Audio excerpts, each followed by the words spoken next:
Alright, तो ये थे उर्जित पटेल बतौर गवर्नर, उनकी पहली प्रेस कॉन्फ्रेंस मीडिया के साथ। संजय सिन्हा हमारे साथ बने हुए हैं। Sanjay, thanks for staying with us. अब इनकी प्रेस कॉन्फ्रेंस को देखें या फिर इनके बयान को देखें तो वो जो एक जिंग डॉक्टर राजन की स्टेटमेंट्स में होता था वो डेफिनेटली मिसिंग था।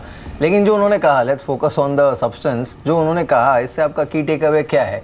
ये जो इनका हॉकिश स्टांस होता था इन्फ्लेशन के प्रति एज अ गवर्नर, वो थोड़ा टोन डाउन होगा?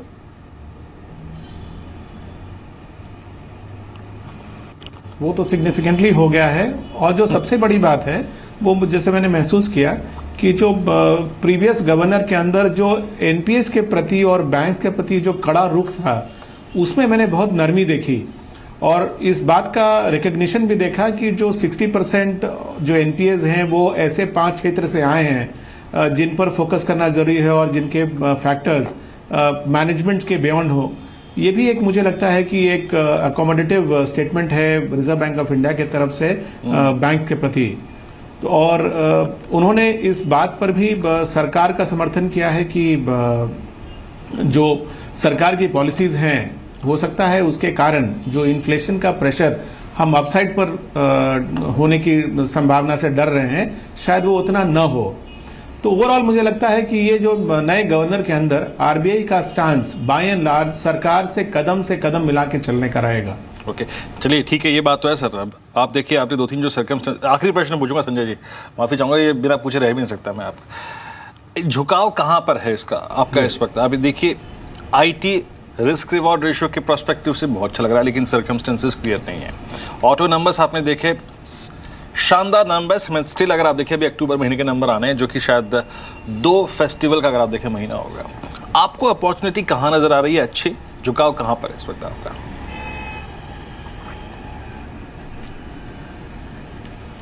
देखिए, मेरे पहली प्रेफरेंस तो अभी भी बैंकिंग रहेगी, और उसके बाद अगर मुझे किसी क्षेत्र का चुनाव करना होगा तो मैं अभी भी इस लेवल पे ऑटो क्षेत्र का चुनाव करूंगा, क्योंकि मुझे लग रहा है अगले 2 साल डोमेस्टिक कंजम्पशन फोकस्ड प्ले है और इसमें बैंकिंग और ऑटो के द्वारा पार्टिसिपेट करने का हमें अच्छा मौका मिलेगा।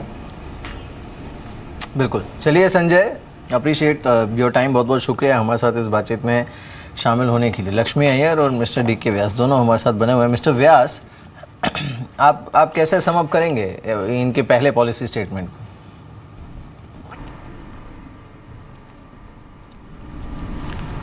को? ये अच्छी बिगनिंग है, ये एक अच्छी शुरुआत है इनकी तरफ से। 25 बेसिस पॉइंट कट से इन्होंने एक अच्छी शुरुआत की है। और ये भी अच्छी बात है कि बैंक के एनपीए के बारे में इन्होंने बहुत ही प्रैग्मेटिक अप्रोच लिया है। अगर आप देखें, बैंक के एनपीए के लिए बहुत ही प्रैग्मेटिक अप्रोच लिया है, जिन्होंने सेक्टर आइडेंटिफाई करके उसके ऊपर एक प्रैग्मेटिक अप्रोच की बात कही है इन्होंने। एंड जो रिजोल्यूशन का जो इन्होंने कहा है 4th leg of NPA management, उसके ऊपर में फोकस करने की ज़रूरत है। और उन्होंने करेक्टली ये बात कही कि इंफ्रास्ट्रक्चर में काफ़ी इन्वेस्टमेंट हो रहा है, रोड में काफ़ी। और मैं आपको बता दूं, रोड इक्विपमेंट की ग्रोथ काफ़ी बढ़ रही है, जो सेल या रोड इक्विपमेंट, जो इस बात का सूचक है कि रोड में काफ़ी काम हो रहा है, रेलवे में काफ़ी इन्वेस्टमेंट है। सो इस तरह की ये जो इन्वेस्टमेंट्स रोड इंफ्रास्ट्रक्चर में आएंगे, उससे बैंक का स्ट्रेस लेवल कम होगा।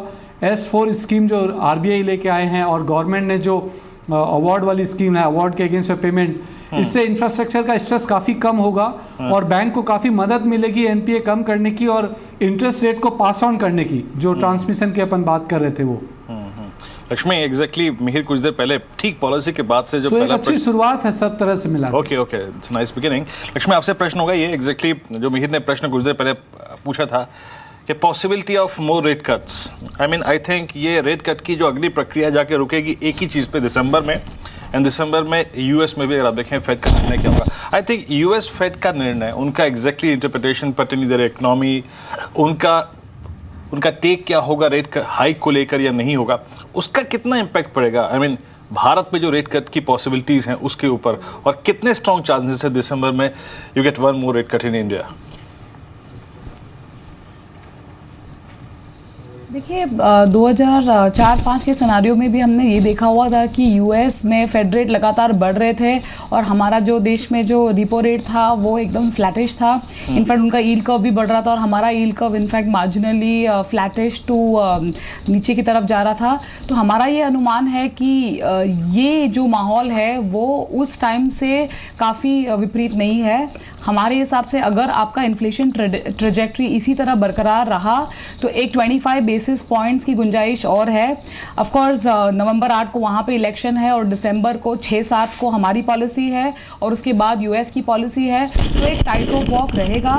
लेकिन हमारा ये मानना है कि देखिए आज मंगलवार है और मंगलवार के दिन हमने एक श्री गणेश देखा है 25 बेसिस पॉइंट के तौर पर, और यहाँ से लेके मार्च एंड तक और एक 25 बेसिस पॉइंट्स की गुंजाइश हो सकती है, जो आपके रिपो रेट को 6% लेकर जा सकता है यहाँ से। चलिए इस बीच सुदीप बंदोपाध्याय भी हमारे साथ जुड़े हैं, उनसे बात करते हैं। एक बार मार्केट को देख लेते हैं। निफ्टी करीब 25 पॉइंट ऊपर है और निफ्टी बैंक इस समय 57 पॉइंट ऊपर ट्रेड कर रहा है। सेंसेक्स में 77 अंकों की तेज़ी है।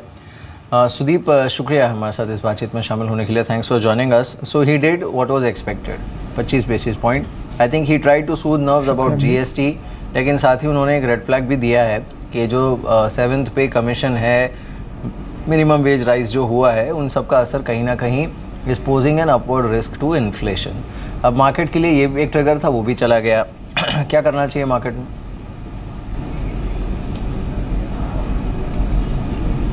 देखिए मिहिर, हमारा तो मानना यही होगा कि ये पॉजिटिव पॉलिसी है। जैसे आप कह रहे, नेगेटिव कुछ ट्रिगर्स, नेगेटिव कुछ कंसर्न उन्होंने जताए हैं। जो पे कमीशन के एचआरए का बेनिफिट पास ऑन होगा उसके चलते, पर यहाँ पे ये भी ध्यान में रखना होगा कि हम लोगों ने एक बहुत अच्छा मॉनसून देखा है और बहुत सालों के बाद मॉनसून का डिस्ट्रीब्यूशन भी ठीक रहा है। तो उम्मीद यही है कि agricultural inflation will start coming down significantly and probably even more than what we are all expecting now. अगर ऐसा होता है तो दिसंबर में जरूर एक रेट कट की गुंजाइश रहेगी।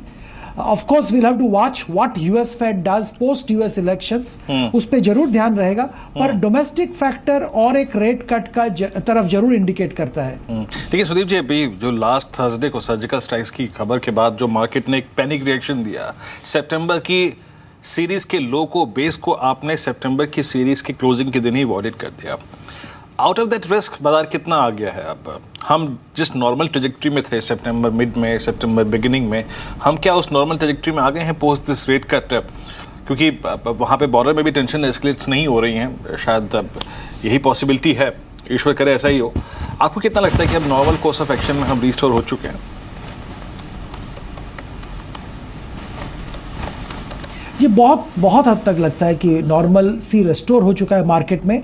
अब अक्टूबर में जो नतीजे आना चालू हो जाएगा अगले हफ्ते से, उसी का इंतज़ार है और उसी के साथ साथ मार्केट का मूवमेंट रहेगा। अगर नतीजे अच्छे आए, market will keep moving up, और अगला बड़ा इवेंट होगा यूएस इलेक्शन, उसका मार्केट को इंतज़ार रहेगा।